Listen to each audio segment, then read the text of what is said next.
I have a tear in my eye. It's just beautiful scenes of glorious emotion.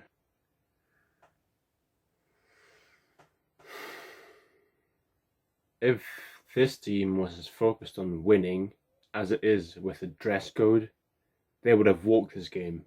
They would have won this game in the first. The series probably would have been won by now, or it would have been won in 4. Just imagine you're playing in the NHL. You're playing a series. You won the second game 3-0. Dominant performance, and I mean dominant. 29 minutes into the next game, you're winning 3-0. Everyone's performing. Surely this game is yours. Surely the next is yours.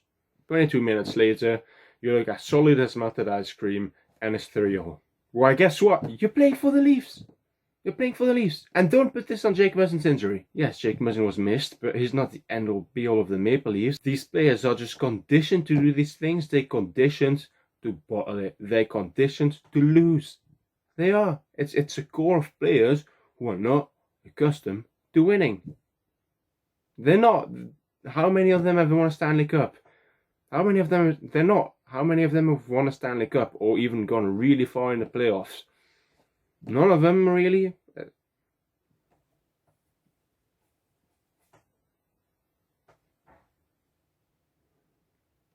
How hard is it to repeat a performance that worked perfectly when your opponents are fragile? They're frail.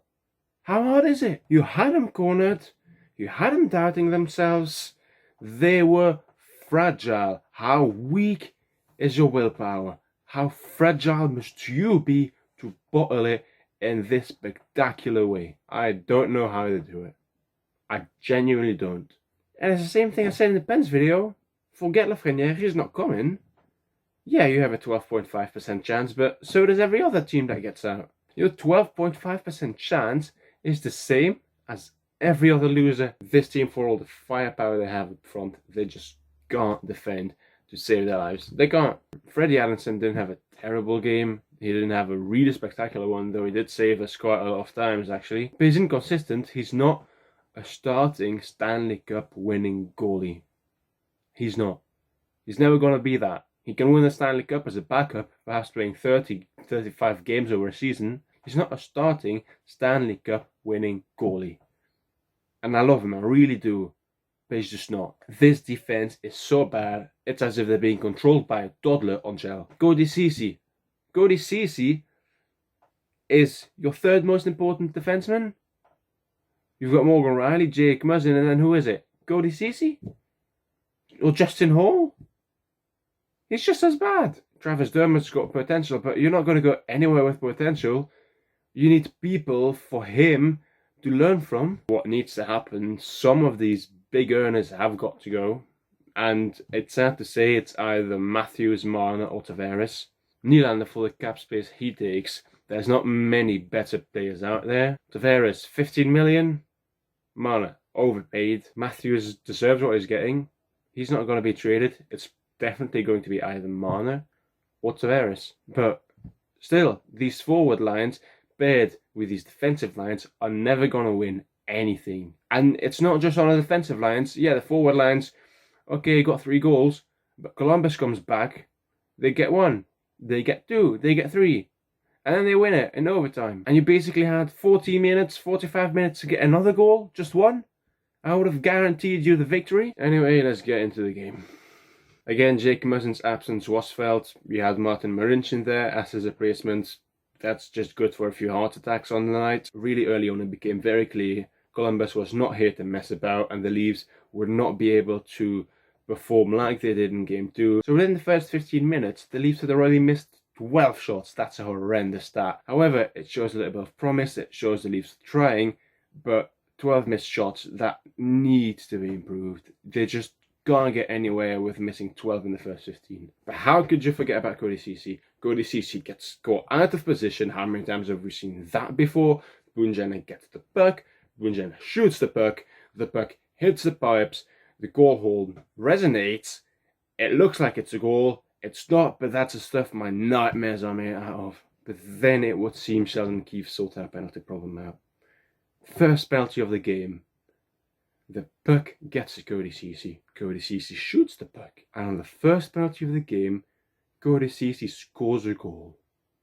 It's short-handed. The PK at that point is more productive on the offense than the power play. I mean, the puck was really helped in by Seth Jones, but who cares? Cody Ceci got a goal, it's 1-0 Leafs, and you're thinking, okay, this is good. We have the confidence back on our side. We're getting the momentum. The second starts with Columbus looking likely to score.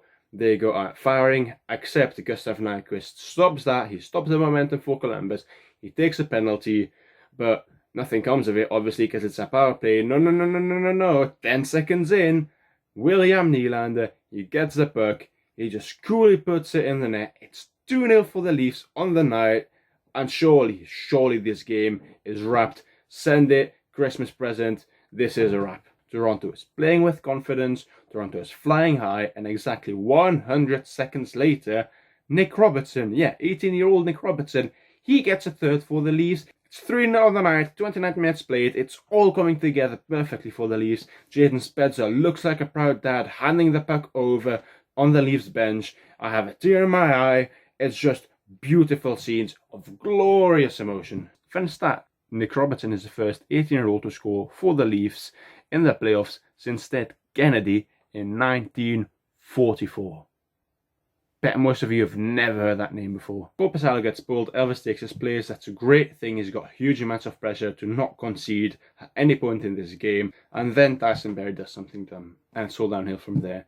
He takes a penalty, and Columbus doesn't score on the power play.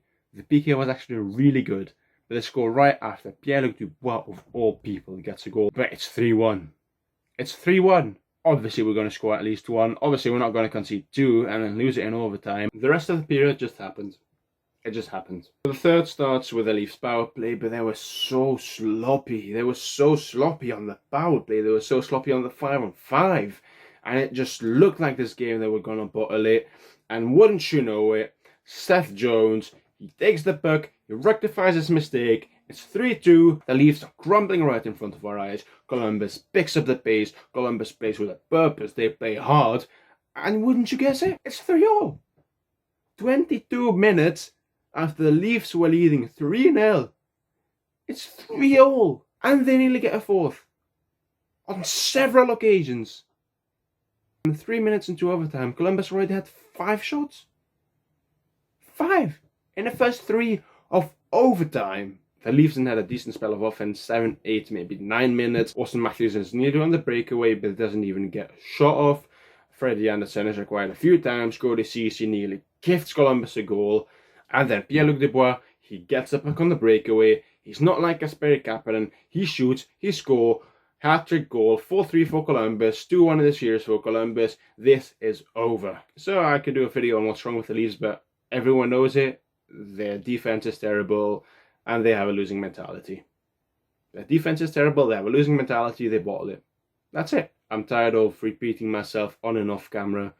This has happened 50 times over. This has happened 100 times over, 200. I've just lost count. So anyway, I hope you've enjoyed this video. This has been OT1. My name has been Norman. And I thank you very much for watching this video.